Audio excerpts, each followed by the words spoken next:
Zvony nad krajinou.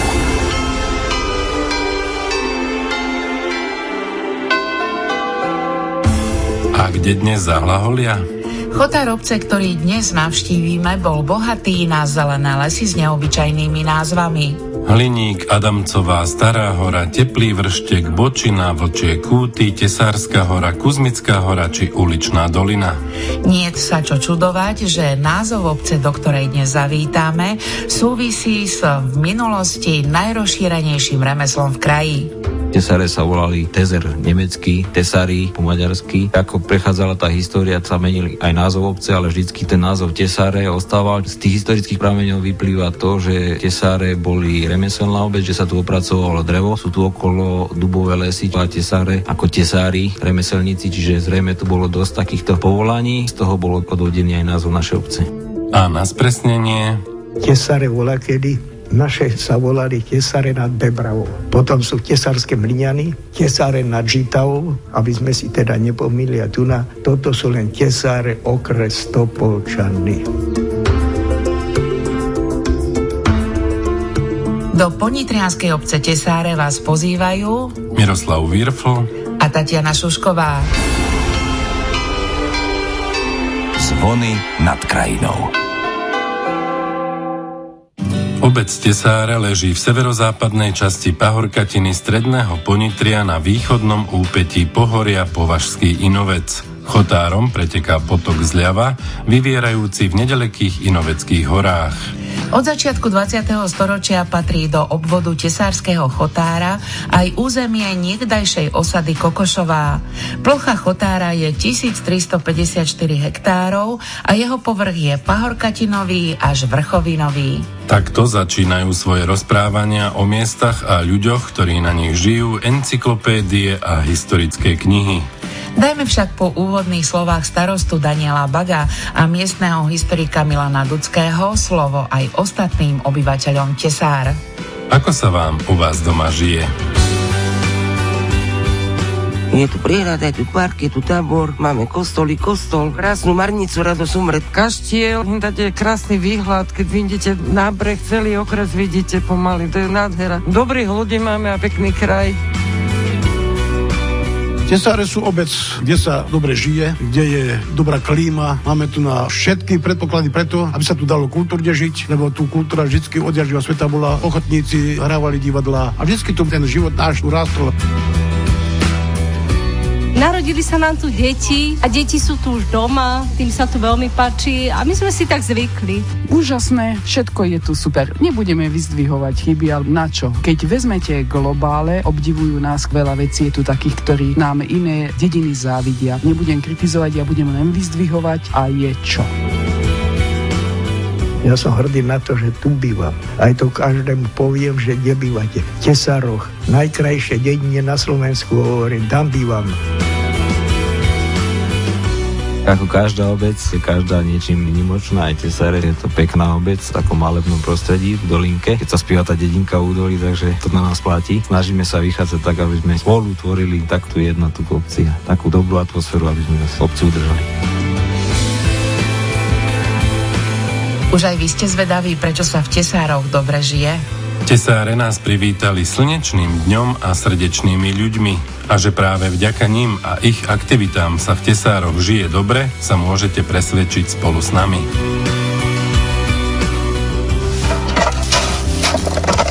Musíme zametať, že nie je čistá dedina. Pani Judita, čo ste od rána stihli? Haluziny sme pozbierali. Čo sa dá, papiere? 3 razy do týždňa chodíme my, po 5 hodín a 1 raz 6. Sú to aktivačné práce, ako príjmate tú možnosť, že môžete pomôcť aj sebe, aj dedine? Kde sa zamestnávam 57 rokov na 8, kde doma zobere už. Pani Alena, Není na možnosť v našom veku. ako sa vám inak býva v Tesároch? Veľmi dobre, že som rodačka.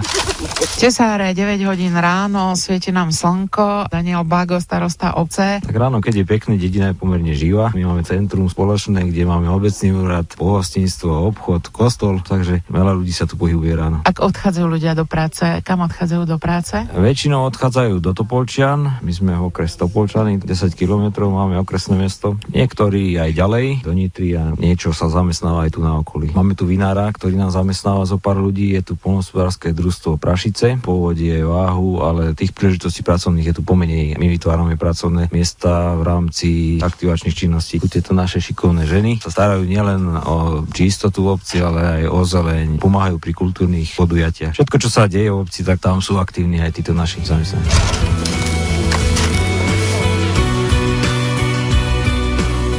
Servus. Ahoj, pán starosta. Tuto zaparkoval modro-žltý bicykel, sú to farby Slovenskej pošty. Majú poštári v Tesároch aj také zimnejšie uniformy, pretože je tu zimšie ako všade naokolo. Odšité všetko, Ľubomíra Manduchová. Vy to tu máte ale trošku aj do kopca, aj z kopca, nemáte to ako poštárka jednoduché? Nemám, ale za to si udržujem postavu. Koľko čísiel je tu v Tesároch, kam roznášate poštu? Popisné čísla je niečo cez 368, v skutočnosti 220 obývaných. Pohybuje sa to, lebo sa nové buduje. Máme najstaršiu občianku vyše 90 rokov, ale nejako sa mi to prerieďuje, ale pozitívne na tom je, že sa sťahujú sem mladí ľudia s deťmi. Je to veľmi pekná dedina, Tesáre. Aké zasielky najčastejšie roznášate? Na začiatku mesiaca sú výpisy z bank. Už není to, čo bolo. Bola, kedy som doniesla zaľúbený list, voňavý list, teraz je to len banky, výpisy, účty, faktúry. Užívam si každý jeden list, ktorý príde. Z Ruska chodili voňavé s ružičkami. Tak raz, 2 razy do roka, lebo tu máme takú jednu pani, tak tej príde, to si užívam. To je vzácnosť.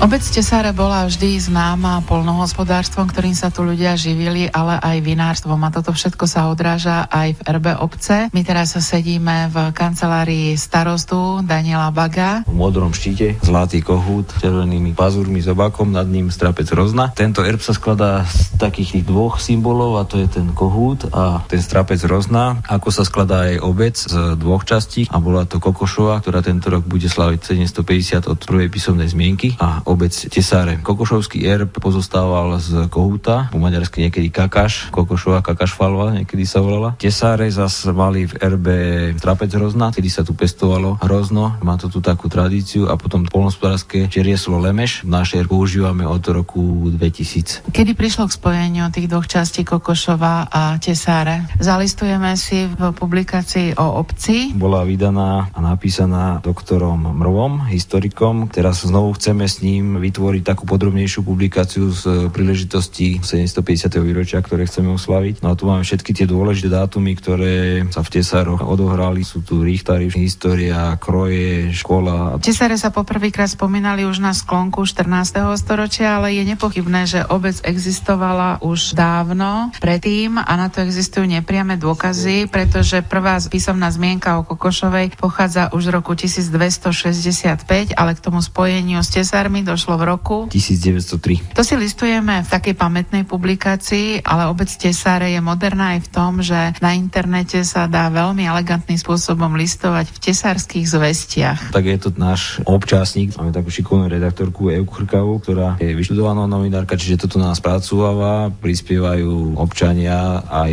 ostatní, riaditeľka školky, naše kultúrne pracovníčky, ja tam niečo napíšem. Majú to radi hlavne tí starší ľudia, pre nich je to určite taký vzácny zdroj poznatkov z toho života v tej obci počas celého toho roka. Dedinka, údolí biele domčeky, nevidel som vás už celé roky. 70 rokov. Teraz sme prišli na opačný koniec obce Tesáre do domu Kataríny Janíkovej, ktorá je najstaršou obyvateľkou tejto obce.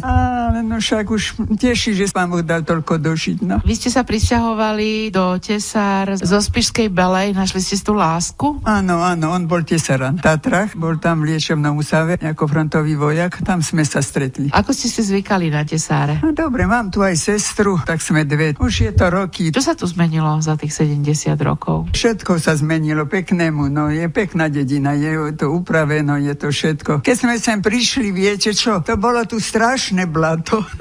To sme po kolena po blate chodili. Teraz je pekne vydraženo, je. Do kostola ma zavezú. Už je to tak lepšie, no. Aj obchody sa, aj všetko je. Oslavili ste už 9. krížik. Tri dcery sa o vás chodia starať, ale keď hovoríme o tom, že ste stará tesáránka, tak by ste asi odtiaľto už nikdy z tohoto domu neodišli, napriek tomu, že v ňom žijete sama a chodíte s paličkou. Ale nechcem ísť nikde. Nie, ja som tu doma. Ja som tu doma, no. Céry, Gabriela Holubicová a Zita Zaďková. Ako rady sa vraciate domov? Zakiaľ tu mama je, tak samozrejme. A však nakoniec my sme tu vyrastli. Chápete ten jej pocit, že nechce odísť z domu a že chce zostať v tejto obci? Už v poslednej dobe áno. Asi by som spravila to isté. Keď človeku pribúdajú roky, vlastne je už fixovaný na to prostredie, ktorom prežil väčšinu života.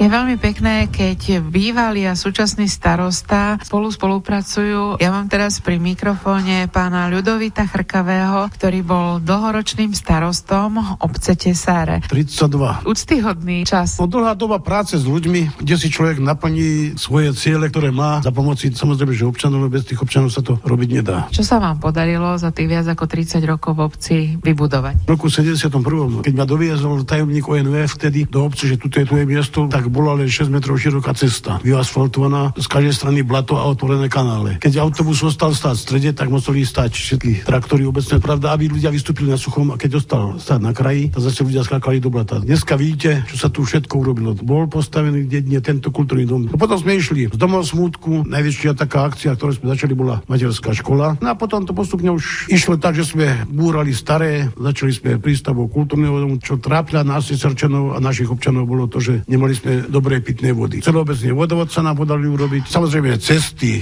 športové ihrisko sme za jednu sezónu prestávali, tak sme potom vybudovali celoobecný plyn. To je jedne o ľuďoch. Ja bez ľudí by som tu nebol urobil nič. Aj nové stavby v dedine rešpektujú architektonický ráz obce. Inžinierka architektka Monika Polonská.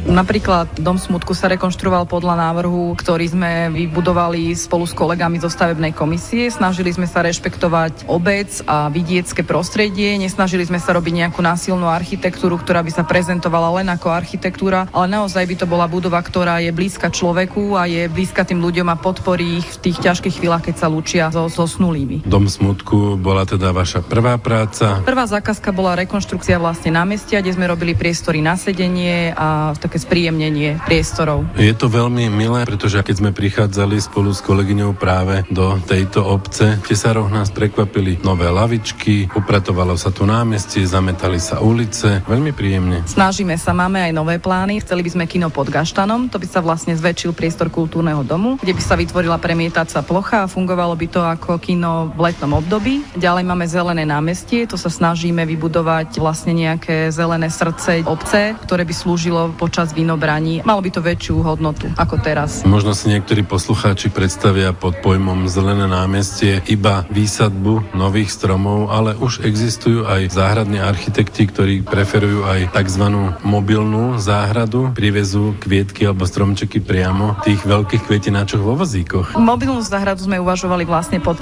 Gaštánom, lebo to je vlastne letné obdobie, ale túto záhradu, ktorá by bola vlastne aj parkom obce, sme sa snažili koncipovať tak, aby to bolo ako sad, aby to zvýrazňovalo tú vinohradnícku a ovocinárskú tradíciu obce a vytvorila sa nejaká veľká elipsa zo stromov, ktoré by boli ovocné alebo už príbuzné z lesa a vytvorila by sa tam taká väčšia lúka nejakých našich blízkych rastlín. Odkiaľ vlastne získavate jednotlivé stromy, kríky, rastliny? Jedno namnoží babinec, musím ich pochváliť. Spolupracujeme a kupujeme od našich okolitých tu domácich. Aj dievčatá a ženy priamo z Tesár sa starajú o to, aby tu mali krajšie prostredie. Áno, množia rastlinky, musíme ich pochváliť. Okopávajú ich a starajú sa celý rok o ne. Aké sú vaše plány do budúcnosti? Snažíme sa rekonštruovať starú krčmu, ktorá nám nešťastnou náhodou zhorela. Tam by sme chceli vytvoriť priestory jednak pre hasičov, pre babinec, na také stretávanie sa dôchodcov a také priestory, ktoré sú útulnejšie ako kultúrny dom a majú menšiu mierku. Na tom sa teraz pracuje aktuálne. Tak nech sa vám to podarí. Ďakujeme veľmi pekne.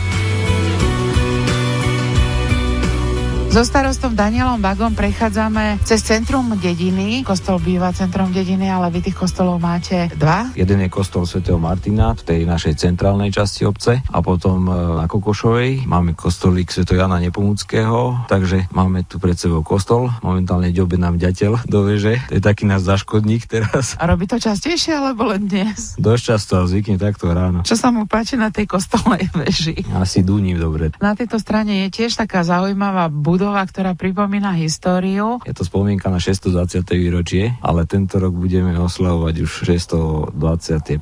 výročie obce. Kokošova tento rok bude oslavovať 750. Čiže na to sa trošku pripravujeme teraz. Ale je to stará škola, na ktorej je toto označenie. Vlastne je to budova, do ktorej som chodil ešte aj ja, aj naši rodičia. Pred nami je škola s materskou škôlkou, vedľa je kultúrny dom, ktorý je často využívaný teraz. Hrajú tu aj divadelníci naši. A na všetky kultúrne akcie, ktoré v obci máme, ho používame. Tesáre sú zaujímavou obcov už tým, že sú rozložené po Pahorkatine. Áno, je to taká typická dedinka údolí. Takých dedín veľa není, čiže Tesáre sú týmto tak zaujímavé, že ležia v takom údolí pod Považským Minovcom. Cez dedinu preteká potok Zlavy. Máme tu veľmi peknú priehradu, veľmi pekné okolie, ide sa postupne dohovor, čiže aj turisticky hodne navštevovaná tá dedina. Zaujímavá.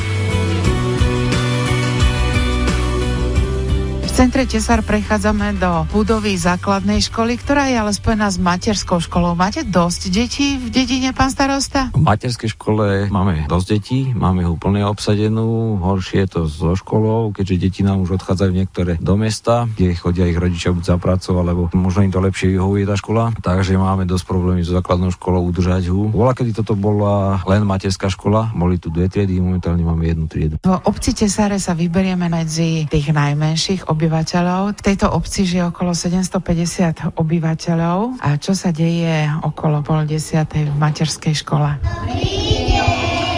Riaditeľkou materskej školy je Lucia Holečková. Koľko detí nás takto krásne pozdravilo? Dneska ich 19, ale ináč máme 24 detí. Od 2 do 6 rokov. Vediete deti aj k tomu, aby mali rady túto obec? Pravda, že? Zúčastňujeme sa všetkých aktivít a akcií, ktoré obec pripravuje. Chodíme do prírody. Ja sa volám Jessica Čuchorová. Mne sa páči, že v škôlke sa hrám a dobre sa mi tu máva. Inka Stojičná, bývam v Tesároch. Učíme sa básničky, pesničky, aj chodíme von pozerať prírodu. Volám sa Tobias Geman a mám 5 rokov. Čo tu máte pekné? Vonku máme aj priehradu, chodíme na prechádzky, čo vidieť, kde môžeme. Ja som Karolinka Urlínska. Kedy je u vás v Tesároch tak najveselšie? Vynobranie sú najlepšie. Spievame básničky, robíme, tancujeme. A na 1. mája ideme vystupovať a dáme si kroje. Vystupujeme cez Vianoce, dáme si kroje niektoré a bude. A teraz si zaspievame pesničku o Snehuliakovi.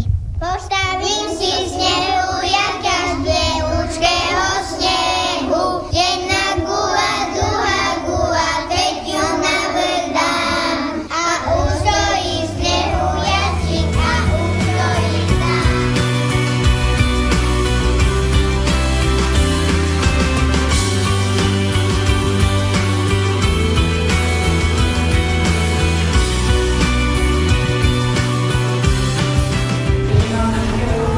Tak stačí prejsť len po schodoch a prídeme z materskej školy do základnej školy, takže ani deti to nemajú príliš ďaleko. No akurát tak z domu to majú ďalej niektorí ako v škole. Prváci si zatiaľ zoberú ceruzku do ruky. Toto nové písmenko, veľké tlačené K a malé tlačené K, zakružkujeme na celej tejto strane v šlabikári. Riaditeľkou základnej školy v Tesároch je pani Viera Kozáková. Vaša škola nie je príliš veľká, ale vyučuje sa v nej moderne, digitálne vzdelávanie pre všeobecne vzdelávacie predmety. Máme tu plagátiky s emblémom Európskej únie. Sme zapojení do národného projektu aktivizujúce metódy vo výchove a vzdelávaní, tiež do národného projektu Praktik. Okrem toho ešte aj do ďalšieho národného projektu a z každého národného projektu máme interaktívnu tabulu, takže na 12 detí, ktoré sú v tejto škole, máme 3 interaktívne tabule. To je o tom, že malé Moje dieťa sa narodilo, vyrástlo, bolo v ulici, kde stretlo starenku. Teraz máme hodinu čítania? Áno, aj s prvákmi, aj s tretiakmi. Vo vedľajšej triede sú druháci a štvrtáci. Tieto deti z týchto malotriednych škôl sú takí samostatní, pretože sú naučení a prinútení pracovať samostatne. Monika, aké je to, keď máš v jednej triede 5 spolužiakov a to ste vlastne zlúčené 2 triedy? Dobre, je to sranda, je tu málo hluku. Deti ale prinášajú do obca aj taký život. No to určite, tá obec v podstate žije. A oni v podstate sa už do diania a do života obce zapájajú od malého malička. Ono to vlastne s nimi ide stále. Tak sa i prehlbuje ten ich vzťah k obci a vôbec k tomu miestu, kde sa narodili a kde žijú.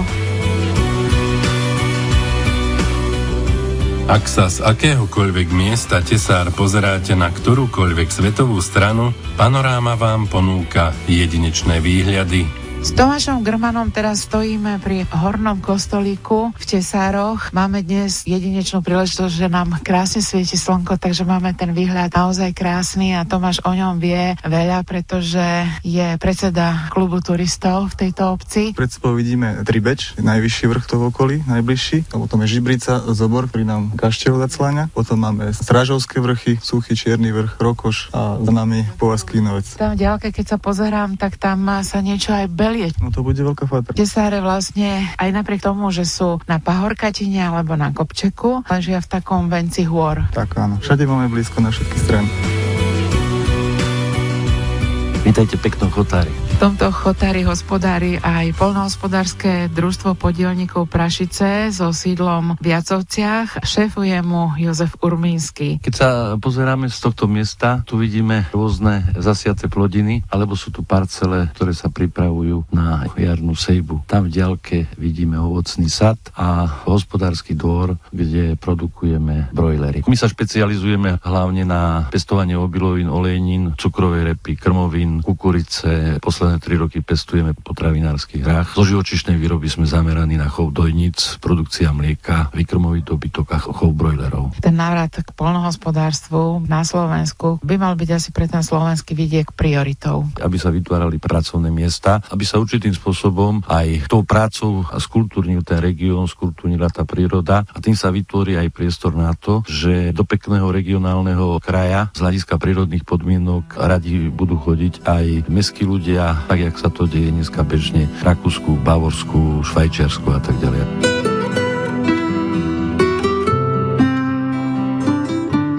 Majstri cechu vinohradníckeho, čo fortil pestovania perlivého moku, zdedeného od našich predkov, zachovávať chceme v hornonitrianskej pospolnosti. Na známosť dávame, že týmto dňom do spolku Nitrianskej kráľovskej vínnej cesty vstúpiť chceme. Svojím podpisom sa zavezujeme, že dobré mravy a zvyklosť vinohradníckeho cechu zachováme, pohostinnosť ako i povesť a čistotu vína, tohto daru bohov, ako nám zákony kážu, dodržíme, aby tento nápoj vždy slúžil pre povznesenie ducha i tela nášho. Tak nám svätý Urban, patrón náš, pomáhaj. V Nitrianských Sučanoch 27. septembra roku pána 2002, tak toto čítam na drevenej tabuli v budove obecného úradu Tesáre. Obec Tesáre je už od nepamäti známa svojim vinohradníctvom. Práve som vošiel do pivnice miestneho vinára a vinohradníka Viliama Uhlára. Dobrý deň. Dobrý deň, prajem, vítajte. Nachádzame sa vlastne v severnej časti pestovania hrozná vína na Slovensku. V Nitrianskej vinohradníckej oblasti je celkom severnom cípe. Je to vlastne posledný vinohrad smere od Nitry na Prievidzu. Nachádza sa tu už od roku 1835.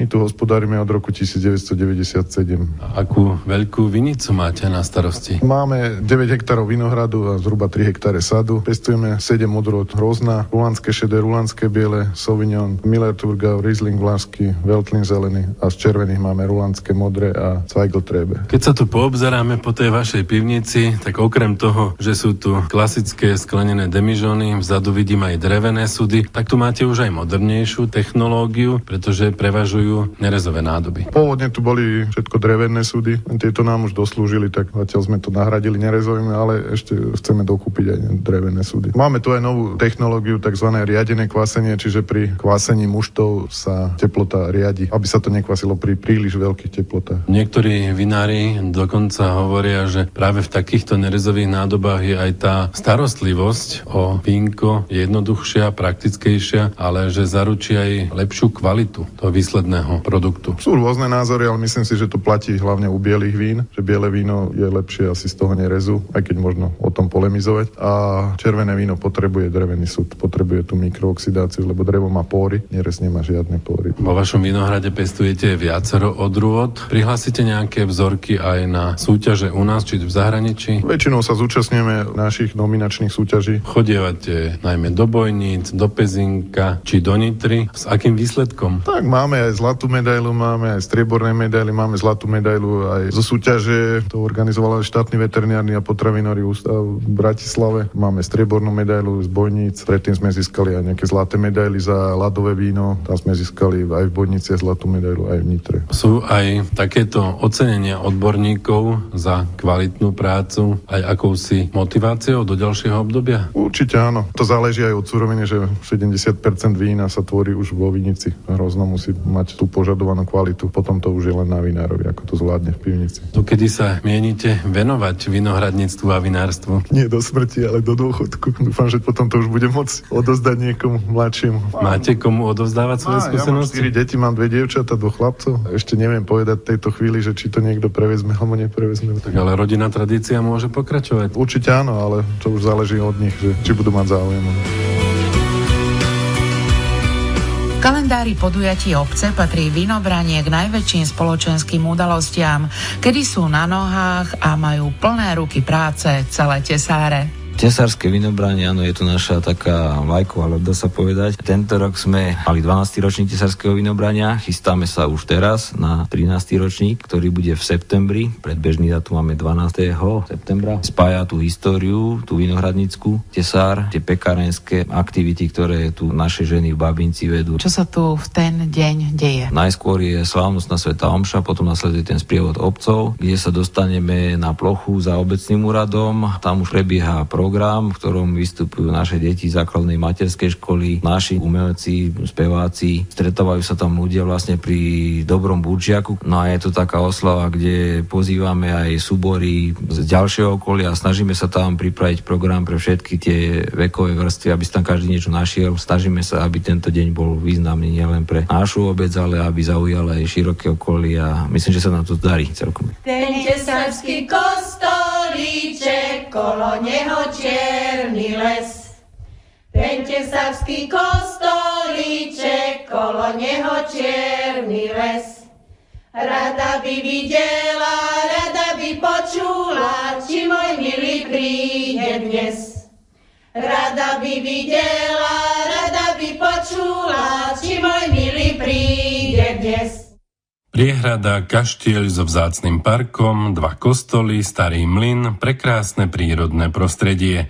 Obec Tesáre má niekoľko zaujímavých prírodných aj historických pozoruhodností.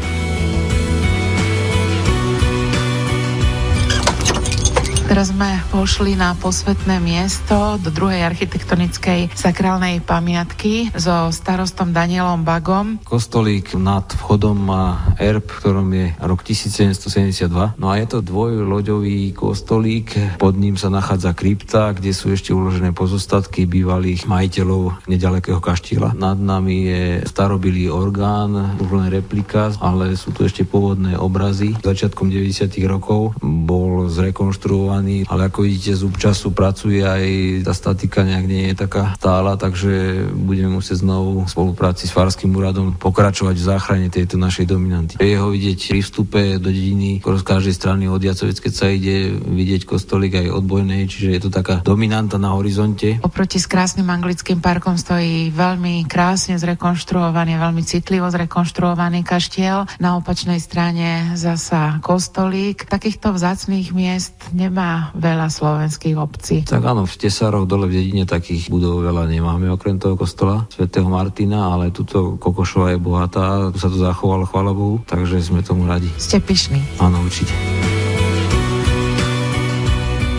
Spolu so starostom obce Tesáre Danielom Bagom sme zašli až 2 kilometre za dedinu. Dostali sme sa do miestnej časti Novej Mlyny, kde kedysi bol funkčný mlyn. Je to taká história Tesár. Je tu aj postavené rekreačné zariadenie pre deti. Funguje tu aj takýto turistický ruch trošku. Je tu ešte budova mlyna zachovala, aj keď veľa z častí toho starého mlyna sa už zbúralo, respektíve zub času to porušil. No ale vzniká tu nejaké nové zázemie, začínajú sa tu chovať ryby, takže je to taká pekná zastávka na ceste z Tesár smerom na záhrady a potom na Lehotu. Je to vyhľadávaná cykloturistická trasa, aj chodí sa sem veľa ľudí prejsť už na huby alebo na oddych. Jozef Urminský tu má v tomto areáli nielen 2 krásne drevenice, ale najmä budovu starého mlyna. Prečo ste sa rozhodli opraviť tento historický objekt? Som tu v podstate vyrastal v tejto lokalite a bolo mi ľúto, že taký krásny mlyn bol zachovali ešte celku, tak sme chceli spraviť pre ten cestovný ruch niečo a pre tie deti, aby to videli. Sme tu ešte aj s deťmi, keď si chodívali robiť taký strašidelný mlyn, tak sme to chceli zachovať. Do budúcna chceme urobiť to taký skanzen, by som povedal. Mlyn už má opravenú strechu, sú tam aj nejaké nové trámy, dokonca odpad dažďovej vody, nová omietka. Postupne na tom pracujete. Bolo by dobré, že keby sme nejaké financie zohnali z európskych zdrojov, ale to sa nám zatiaľ nepodarilo, takže robíme to všetko z vlastných financií. Dúfajme, že sa to podarí na oživenie cestovného ruchu v tejto lokalite. Akým spôsobom sem chcete prilákať turistov? Tak určite prispie k tomu aj ten mlyn. V prípade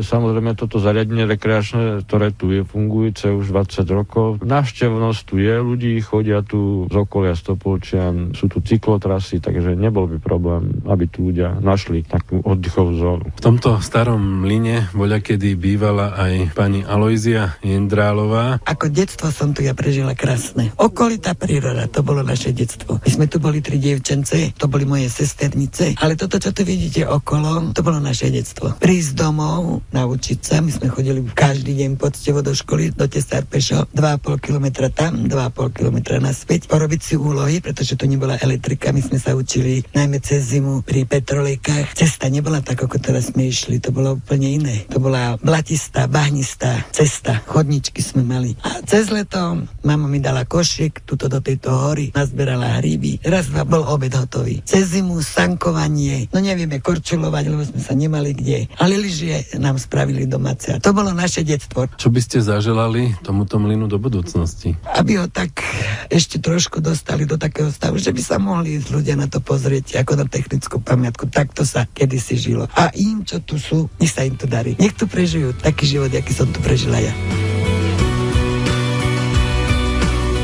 Prírodným úkazom a nevšedným zaujímavostiam v obci Tesáre patrí aj prameň Vajcovka. Určite mi dá za pravdu aj starosta obce Daniel Bago. Áno, Vajcovka, alebo niektorí volajú aj Kyselka, alebo volali, sa nachádza v území priehrady tesárskej, kde v 81., keď stavali túto priehradu, vlastne tým, že sa postavila priehrada, vzdula sa voda, tak prameň tej našej Vajcovky bol zatopený a nedalo sa k nemu dostať, ako si to ja pamätám, keď tam ešte nebola priehrada, že sme tam chodili s babkou a veľa ľudí tunajších tam sa chodilo nabrať do fliaš, čiže to bola taká vychádzka k Kyselke alebo Vajcovke. Tým, že sa vybudovala priehrada, sa toto stratilo a ja osobne aj niektorí takí nadšenci chceli, aby sme tento prameň nejakým spôsobom znovu oživili, keďže má takú zvláštnu siličitú chuť. Keď sa aj napijete, dobre sa trávi. Je to taká naša zaujímavosť a zvláštnosť pre turistov a pre všetkých milovníkov prírody a dobrej vody. V akom stave je v súčasnosti tento prameň? Tento prameň momentálne je zazimovaný, keďže my sme od jary vlastne, kedy sa začal projekt, ktorý nám podporila nadácia Ecopolis a na základe ktorého sme zachytili tento prameň. Tedy sme spravili technické opatrenia, že sme zachytili tú vodu, aby sa nezmiešala s vodou z priehrady. Postavili sme tam také kamenné mólo, potom sme tam ešte spravili nejaké také okrasné veci. Niektorí občania naši iniciatívne tam povysádzali nejaké tie rastlinky, dokonca lekno nám tam rástlo cez leto. Len teraz je priehrada spustená, čiže teraz to tam tak trošku pripomína mesačnú krajinu, ale keď sa voda napustí, tá príroda sa celá rozvinie, tak dá sa k tomuto prameňu ísť a naťahať pumpou. Len počas zimy, keďže nechceme, aby tá voda zamrzla a zničila to, čo je tam postavené, tak musíme ho odstavovať na tých pár mesiacov, pokedy je mraz. Ale počas celého roka je ten prameň prístupný, funkčný a kdokoľvek, kto ide okolo, sa môže z neho napiť. Tento prameň láka nielen miestnych obyvateľov, ale aj turistov a návštevníkov tohto regiónu, najmä kvôli tomu, že má blahodárne účinky na organizmus človeka. Dávali ste vodu práve z tohto prameňa aj na výskum regionálnemu úradu verejného zdravotníctva alebo podobným inštitúciám? Áno, to bola jedna z vecí, ktoré boli súčasťou projektu, že robili sme v tomto roku 2 tie vzorky. Jasné, že je to prírodný prameň, treba to aj tak brať, že tá zmena tam môže nastať kedykoľvek, ale snažíme sa o to, aby to bolo nezávadné, aby bol v prvom rade liečivý a aby nikomu nepoškodil. Tak ale najmä na jar či v letných mesiacoch je toto miesto ako stvorené na krátku vychádzku k liečivomu prameňu. Áno, je to ideálne miesto pre prechádzku okolo našej tesárskej príhrady. Dostaneme sa k tomuto prameňu a je to také romantické, tiché miesto, kde navyše je táto naša chutná voda, vajcovka.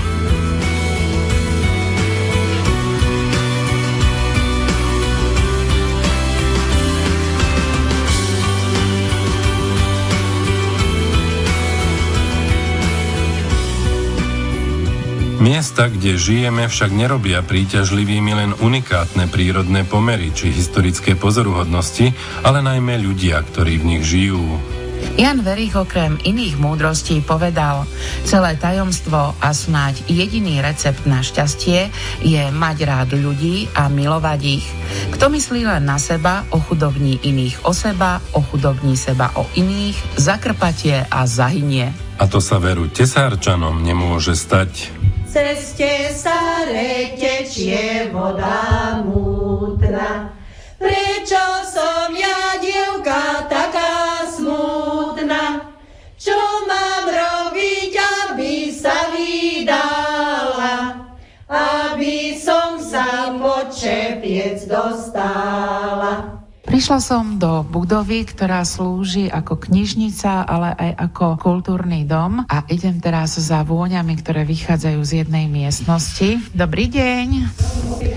A ja som prišla do Babinca. Tak okolo 15, čo nás tam nejako stále chodí stále. 10 nás, že sa venujeme spevu, čo máme taký spevokol založený. A myšlienka vznikla, keď si zoberiem tak, že ja vlastne ešte s jednou, že založíme klub dôchodcov, že keď budeme na dôchodku. Potom aj mladšie ženy, že aj oni by si chceli oddychnúť. Tak nakoniec sme sa rozhodli, že založíme akože Babinec. Terka Pišťanská, Bagová, Lenka. K mladšej generácii patrí Uhlárová Renata, Katka Grmanová. Babi sa dnes rozhodli vypekať baleše. Čo sú také typické recepty tesár? Fazula, lokše s kačicou a kapustou. Ženy z Babinca pomáhali v rámci okresu, aj regiónu. Varila sa fazulovica, v rámci okresu sme skončili druhý, gulašové opojenia. Ma to tak zaujalo, spestriť si život. Katka Grmanová už posypať dobre voňajúce baleše na husto makom. Áno, na husto posypeme makom. Stretávame sa 2-krát do týždňa a to spievame, drápeme perie. Vyrábali sme masky na karneval. My napríklad máme krásne kroje, ktorých spievame. Budú fašianky, tak robíme taký fašiankový sprievod po dedine. No proste, aká akcia je v dedine, na každý sa zúčastnia babi z Babinca. Keby nebolo nik, tak ani nič není.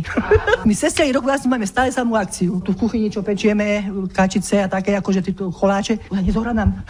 Ježiš Maria, počkaj. Pomastíme, budú krásne. Stretávame sa v starej základnej škole, bývalej.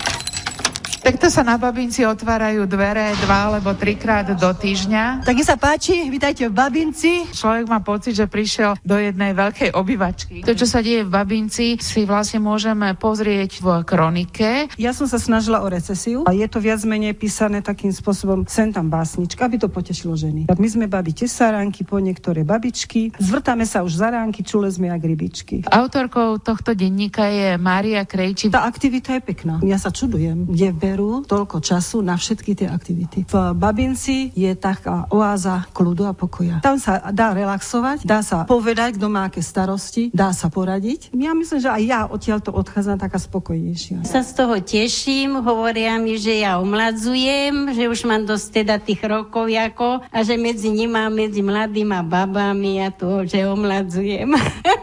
No ja sa priučím veľa nových receptov, spôsobov, ako sa varí, ako sa pečie. Jedna vec je taký relax, že človek si potrebuje sa odreagovať, že vyplním si čas voľný. No a potom aj sme pyšní na to, že keď nám niekto povie v dedine, a u vás sa stále niečo deje, vy tam stále a toto, hento. Tak sme také pyšní na našu dedinu, že reprezentujeme tú obec aj v okrese. Takto tu žije v dedine všetko dobre. Stará mať mi takú radu dala, aby som si muža vyžmurkala. A ja som sa tej rady ujala, do roka som synka povíjala. Vchádzam do obecnej knižnice, v ktorej kráľuje Anastázia Lichá. Dobrý deň. Dobrý deň, prajem. Čo všetko tu máte? Tak keď sa pozrieme okolo seba v tejto našej mini knižničky, vidíme tu rôzne druhy literatúry, ktoré sú sporiadané podľa témy. Od literatúry náboženskej cez literatúru pre dospelých, literatúru pre mládež študujúcu, pre najmenšie deti, rozprávky, sci-fi literatúru, beletriu. Hovoríte, že tu máte takú najmenšiu knižničku. Táto miestnosť naozaj nie je veľmi veľká, možno 3x5 metrov. Kto tak najčastejšie z miestnych obyvateľov chodí do knižnice? Tak celkové máme 50 stálych čitateľov, z toho 30 sú deti. Chodia k nám aj deti predškolského veku spolu so svojimi rodičmi. Požičiavajú si, či už sú to Leporela alebo o zvieratkách knihy. Potom tu máme čitateľov školského veku, aj stredoškolákov a máme aj z radov dospelých. Zavítajú sem k vám občas aj muži? No musím povedať, že toto je veľké mínus pre mužskú populáciu Tesár. Tak zo pár mladých chlapcov, ktorí študujú a potrebujú nejakú odbornú literatúru, ale inak je to mínus. Zrejme tu možno máte aj nejaké dobrodružné alebo kriminálne žánre. Áno, máme tu celú plejadu sci-fi literatúry, detektívok a teda, ako hovorím, aj tej odbornej literatúry, či to je už rybárstvo, šport, zdravie, tak určite by si našli, ale tak muži, no neviem, či viacej ich baví ten šport alebo technika. Možno, že si nájdu tú cestu sem. Budeme musieť niečo asi preto urobiť, nejako lepšie spropagovať.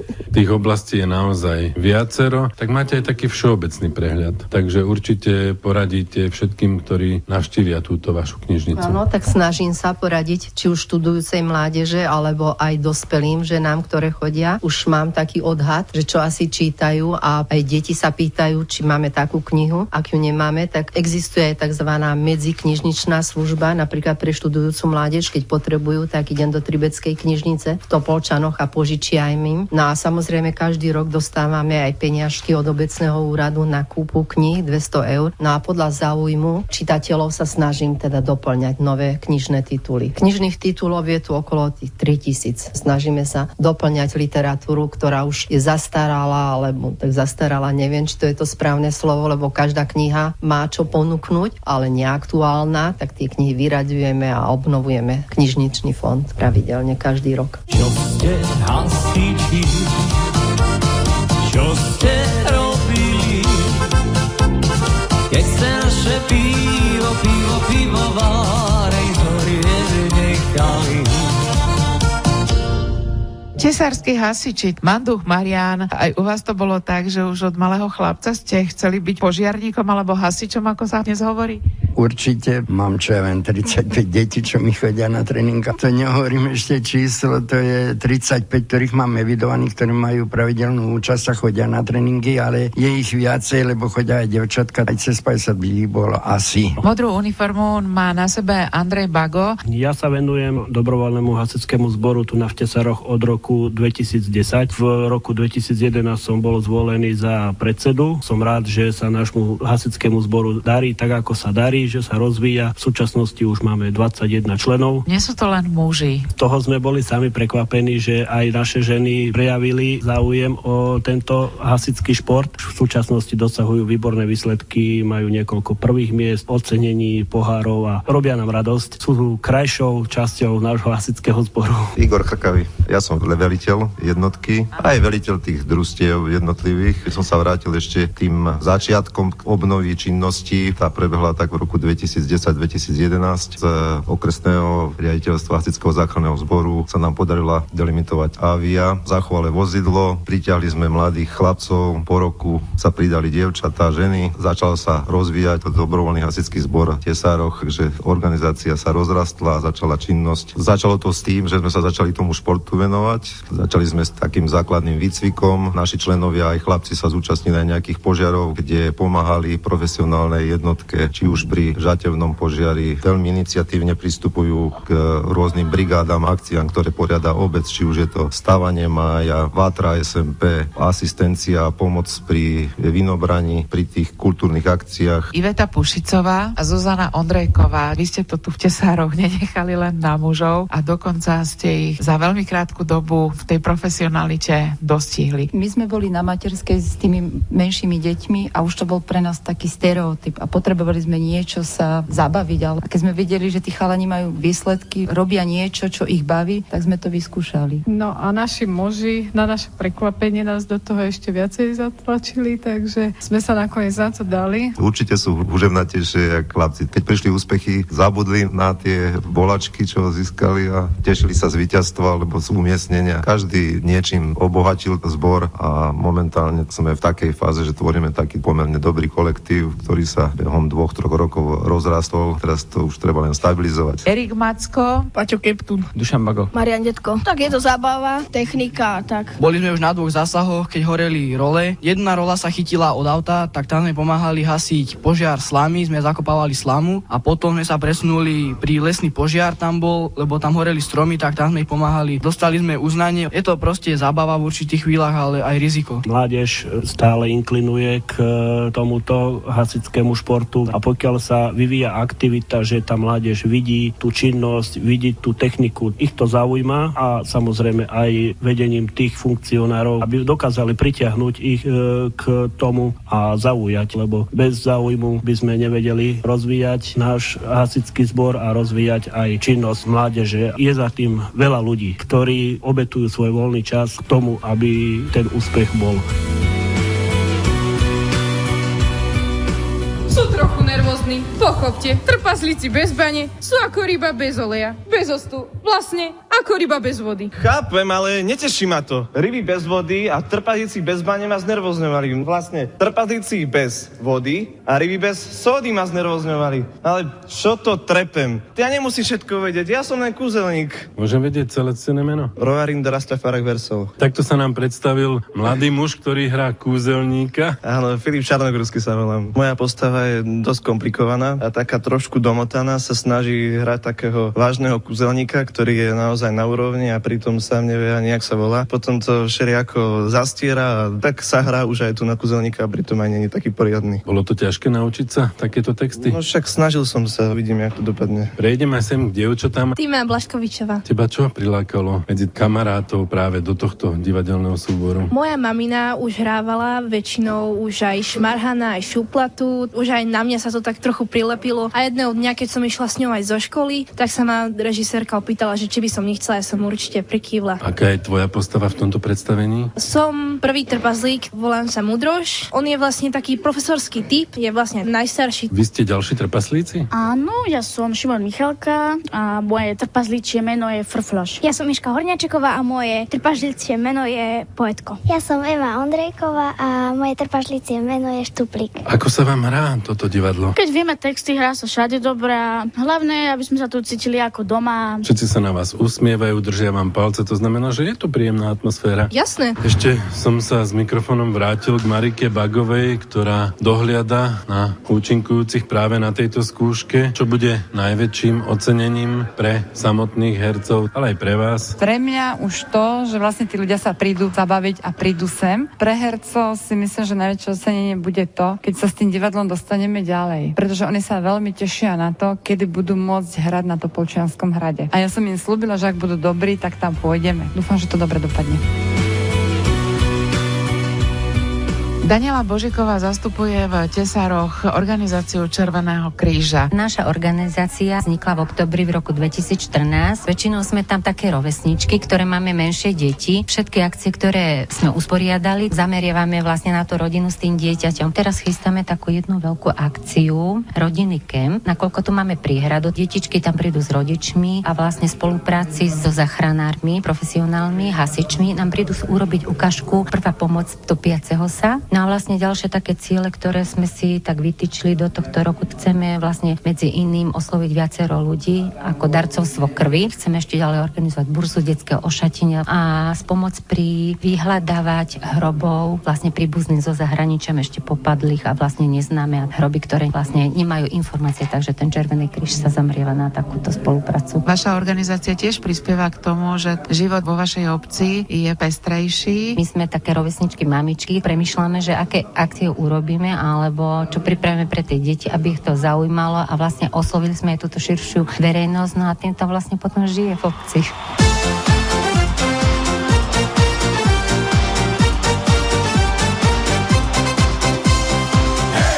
Hovorí sa, že futbal je najpopulárnejšia kolektívna hra na svete a čoraz väčší záujem o túto hru prejavujú aj ženy. No ale už v minulosti sa hrával ženský futbal aj v obci Tesáre v Nitrianskom kraji. Pri mikrofóne mám bývalé aktívne hráčky Anastáziu Lichu a Gabrielu Holubicovú. Ja to mám aspoň aj teraz, už po toľkých rokoch živej pamäti, že to bol veľký boom. My, dievčatá, vtedy 13-15 ročné, sme vo veľkom sa zúčastňovali tréningov a myslím si, že to bolo aj vďaka našim trénerom. Boli to dvaja páni, bývali aktívni a veľmi dobrí futbalisti, pán Jozef Tomán a Stanislav Beniak. Ono to bolo také spontánne, proste sme sa dohodli a bol záujem o to, tak chlapci v dedine, čo hrávali fotbal, tak boli veľmi dobrí. Bola, kedy mal ten fotbal takú odozvu. Je fakt, že veľa ľudí chodilo na nich a nie ešte keď hrávali ženy, to bola taká rarita.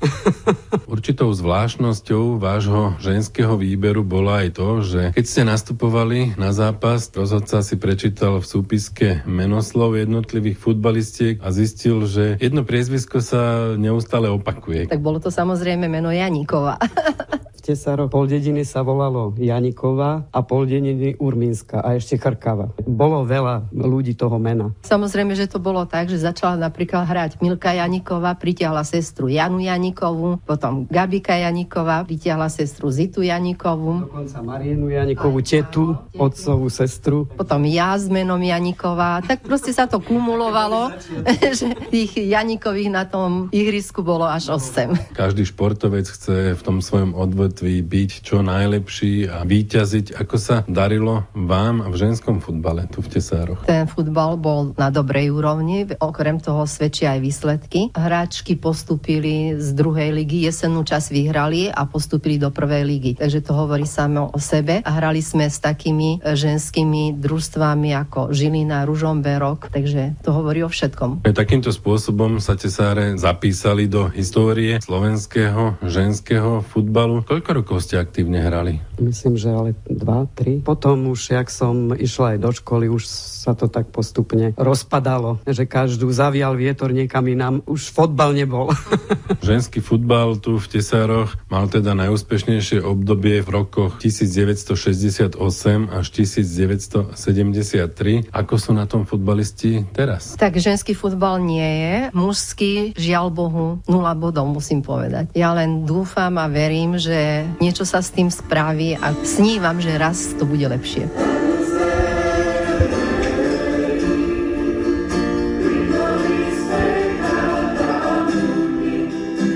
Jana Ďuráková, vedúca zboru svätého Martina. V Tesároch sa spieva nielen po domácnostiach a na rôznych podujatiach, ale u vás sa krásne spieva aj v kostole. Tento náš zbor vznikol približne pred 7 rokmi. Sme s mojím nebohým manželom založili tento zbor. Mladými sme chodili na také výlety, dali sa dohromady, pribúdali. Viac menej je to taký miešaný zbor, že sme tam od nás takých starších už aj po také malé deti okolo 7 rokov. My spievame väčšinou mládežnícke piesne, moderné piesne, takže nie tie klasické, ktoré sú katolického spevníka. Toto vlastne priťahuje tých mladých. Ide aj o také združovanie, spoločné výlety a otužovanie komunity v tejto obce. Začalo to vlastne tým, že my sme chodili na výlety, také spoločné. Mládež sme zobrali na týždeň na nejaký výlet. Tam sa to teda utužovalo, také priateľstva. Aj vznikli nám už aj manželstva, také pekné. Tým je to krajšie, že fakt žijeme ako rodina, aj keď sme rozdielni vekovo a je to také pekné. Okrem dobrých a aktívnych ľudí v obci sú vzácne aj mnohé stromy v anglickom parku pri Kaštieli, ktorým kráľuje vysoká a v našich podmienkach nezvyčajná sekvoja.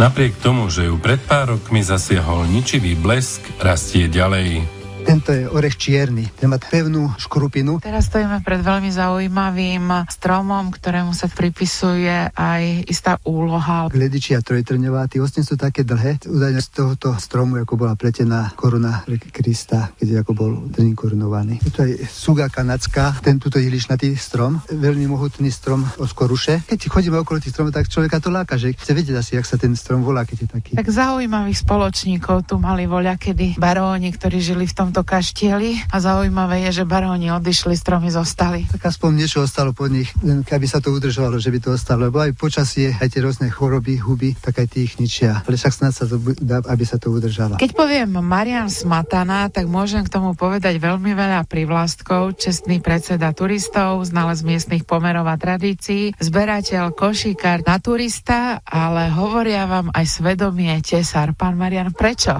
Mi záleží na tej obci, že asi čo sa tu aj robí, čo sa jak robí. Okolo prírody, keď je tak, ma to trápi, keď niekto niečo aj ničí do stromkov, aj takto sadíme. A to je také nepríjemné, že keď to stromky sa aj ujmu a potom to zistíme, že za chvíľočku na to niekto poláma alebo zničil. My v Zvonoch nad krajinou predstavujeme zväčša obce, ktoré navštevujeme v tom pozitívnom slova zmysle, ale keby sme si predsa len mali tak trošku poťažka, čo tak vás ako svedomie tesár najviac trápi na tejto obci?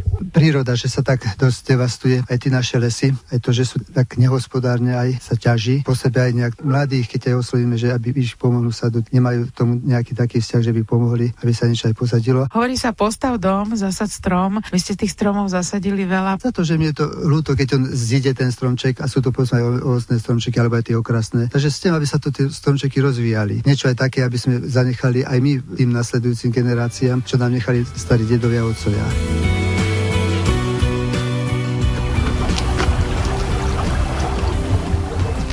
Teraz prechádzame cez Tesáre, cez taký železný mostík nad potokом. Ten potok sa volá Zľavy, má také zvláštne meno. Má také meno a je to taký pekný potôčik. Naplňa nám našu priehradu. Nerobí vám tento potok počas takých jarných období neplechu v obci? Možno v minulosti robieval, ale ako je postavená tá vodná nádrž, tak tá zachytáva vodu, čo ide z hôr. Boli s týmto problémy, ale teraz, odkedy je od 80 rokov postavená vodná nádrž, nemali sme tu takýto problém. Obec pôsobí navonok veľmi príjemným dojmom. Sú tu milí, usmievaví a aktívni ľudia, ale keby sme mali povedať, aké sú plány do tej najbližšej budúcnosti, aby sa v Tesároch žilo ešte lepšie. Starosta obce Daniel Bago. Každá obec má nejaké také priority. Chceme tu spraviť niečo, aby nám to ostávali mladí, aby sa nám zachovala škola so škôlkou, tú základnú infraštruktúru, ako sú cesty, chodníky, plánujeme opraviť, čiže hlavne chceme pokročiť v bytovej politike a v tej infraštruktúre, čo sa týka hlavne ciest a takýchto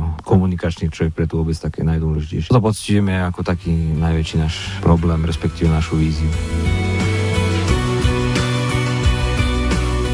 Dobrý hosť, za 3 dní dosť. V Tesároch sme prežili v spoločnosti zaujímavých ľudí celý krásny slnečný deň, ale keby sme tam zostali aj 3 dni, stále by sme mali čo nové objavovať. A opäť sme sa presvedčili, že prosperitu obce a pocity obyvateľov zo života v nej majú v rukách oni sami.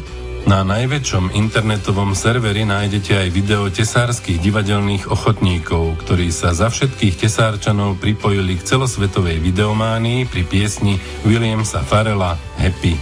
Tak nech sa vám v Tesároch žije šťastnejšie ako doteraz. To vám za všetkých poslucháčov želajú Milan Greguš, Tatiana Šušková a Miroslav Virfl. Reláciu Zvony nad krajinou pre RTVS pripravilo Rádio Regina Bratislava v januári 2015.